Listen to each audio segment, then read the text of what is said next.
Hi everyone, this is Team 1058 and today we'll talk about problem C, standing against a mammoth. Our presentation is divided into four parts, which is shown here. We have been researching on a spear with a Clovis point, which is used a lot in hunting during Clovis culture, but we don't know exactly the purpose of this spear use. Some research illustrates that they were thrown at large herbivores, while others claim that the spears were placed in a way that held them in place. So our goals today is to analyze the practicability of each conjecture by considering many aspects, such as probability, damage, level of risk, etc., as well as giving the detailed reasons using these methods. Coming to the first method, throwing spears, there are two possible ways to throw the spear when chasing the prey or aiming the prey from far distance. For the first way of the method, our team has built a model called Tracking and Chasing the Prey. This model has three periods, including a before timeline action, which is tracking the prey. At t equal to 0, the hunter first sees the prey running straight and knows which direction the prey runs at that time. Also, the hunter aims at an ideal point, which is the point where the instantaneous direction of the hunter and the prey are parallel to each other, creating a safe distance of L. Then the hunter follows the trajectory of yx to reach the ideal point. If it is possible, the hunter immediately turns his body and throws the spear to the prey.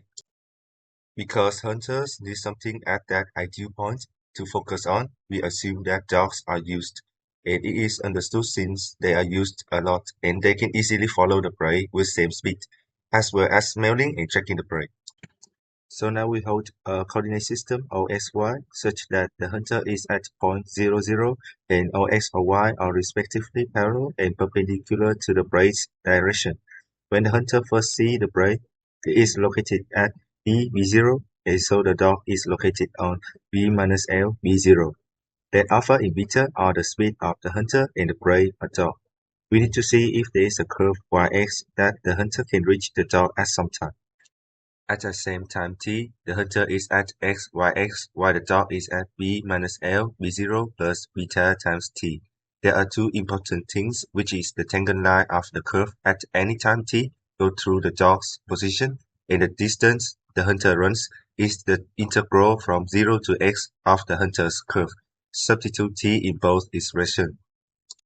Then let ux equals to the derivative of yx, with u0 equals to tan omega. Then we have constructed a first ordinary differential equation, which gives the solution of this function below. We will consider some cases of alpha and beta. If alpha is not equal to beta, we can integral the derivative of yx with y0 equal to 0 and have the function yx here. While on the other hand, we need to rewrite the derivative of yx and integral it to get the function below. Consider both cases.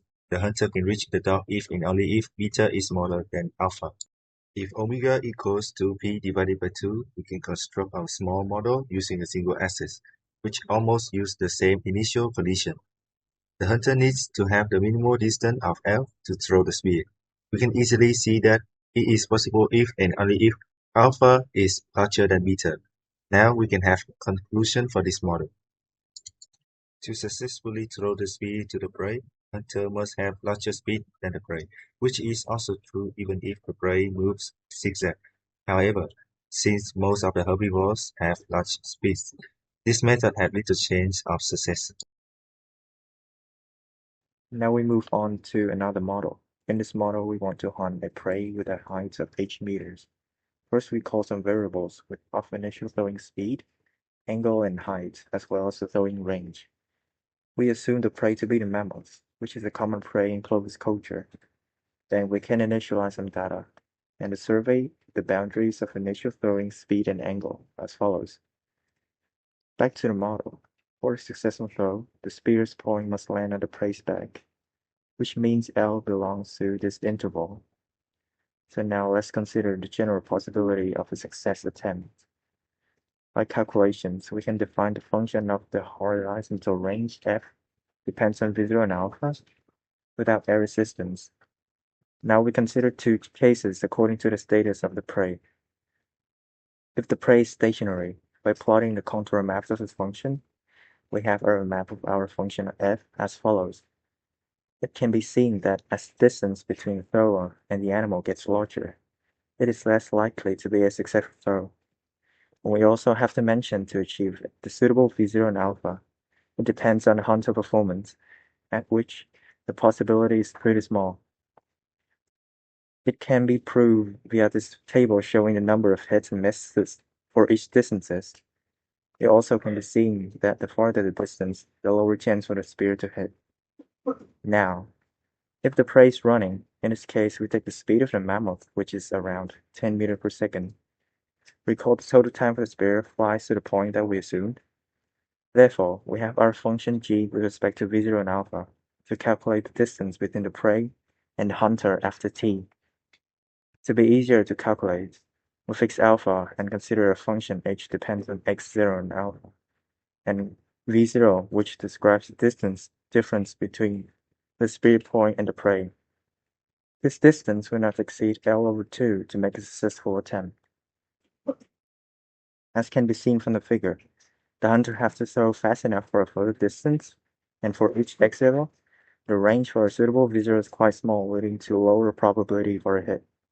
However, in both cases, hunters can do more than one attempt to increase the range. Now we turn to the second method, praise the spear. We will focus on two aspects, blood loss and risks. In this model, we assume that the hunter stands at a fixed point and the prey first touches the spear at t equals 0. So how can the bloody damage be measured? Let yt be the amount of blood in the prey's body at time t. The prey dies if y falls below a threshold t. We assume that the blood loss depends linearly on the current amount of blood. Moreover, the prey's body is also equipped with a system that reduces the amount of blood released from the prey's body when the prey is hunted. The larger the injury, the faster the blood loss. As a result, we have the following differential equation. Since protection can remarkably avoid blood loss, B is smaller than D. We also assume that the prey is fully healthy before the hunt. The solution to this equation can be found explicitly. Since the prey might suffer more than one hit, especially when there are more hunters, we must combine the injuries caused by these hits. The result of the combination might depend on the time elapsed between different hits. From the explicit solution of the differential equation, we can determine the fundamental condition for success. B over D is smaller than T. This condition is obtained if we assume that the duration of the hunt is not restricted, which is not the case in real life. The differential equation we just indicated hasn't considered the risk of this method, which is a very important aspect for comparing two methods. So what are the potential risks? Since the hunter directly touches the prey, by basic knowledge in physics, he suffers a pressure from the prey speed v. Due to the spear's impact, v also decreases in the same manner as the function y. By integrating the energy over time, we obtain the actual energy that the hunter suffers. The hunter dies if this number is sufficiently large. We consider the death criterion for both the hunter and the prey. To guarantee that the hunter survives, the second event must occur earlier than the first one. Unfortunately, the energy that the hunter suffers is usually large and unbearable, as indicated in the table below. There are some ways to minimize the risks. First, the hunter can lean the spears on stable points. Second, D and K can be increased if there is a team of many hunters instead of a single hunter, as you can see in the second image. So, what can we conclude about the two methods? This table summarizes the pros and cons of each method in comparison to the other one. To explain in brief, praising spears is very powerful but too risky. Meanwhile, the drawbacks of throwing spears can also be improved over time. In the past, spear praising was usually used as the hunters can guarantee enough strength to fight with the prey. However, it was gradually replaced by throwing spears and other methods. Some of these methods might combine the strength of both throwing and praising spears. Finally, we want to say that our models still have a lot of limitations. We fail to consider several important factors such as the prey's ability to realize the hunting strategy, the shapes and the lengths of the curved points, and other physical quantities. Here are the references of this talk. This is the end of our presentation. Thanks for watching.